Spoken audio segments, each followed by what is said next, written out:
இங்க உங்களுக்கு ஒரு அடிபட்டுருச்சு, ஒரு கத்தி கிழிச்சிருச்சு, என்ன ஆகும்? அப்புறம் 5 நிமிஷத்துல யார் சொன்னா? கிளாட்டட். Very good.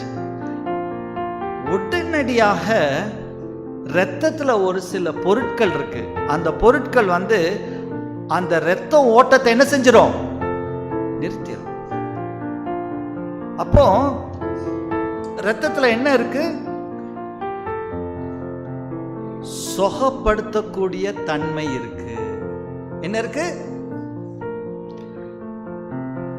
இன்னைக்கு இந்த கொரோனான்னு சொன்னோம். ஒரு வீட்டில் 10 பேர் இருந்தாங்கன்னா 2 பேர் இறந்துட்டாங்க, ஒரு 4 பேர் ஆஸ்பத்திரி போனாங்க, 4 பேர் போவே இல்லை. ஏன்? ஏன்னா அவங்க ரத்தத்துல எதிர்ப்பு சக்தி நல்லா இருந்துச்சு. அப்போ ரத்தத்துல என்ன இருக்கு? குணப்படுத்தக்கூடிய தன்மை, பாதுகாக்கக்கூடிய தன்மை எதுல இருக்கு?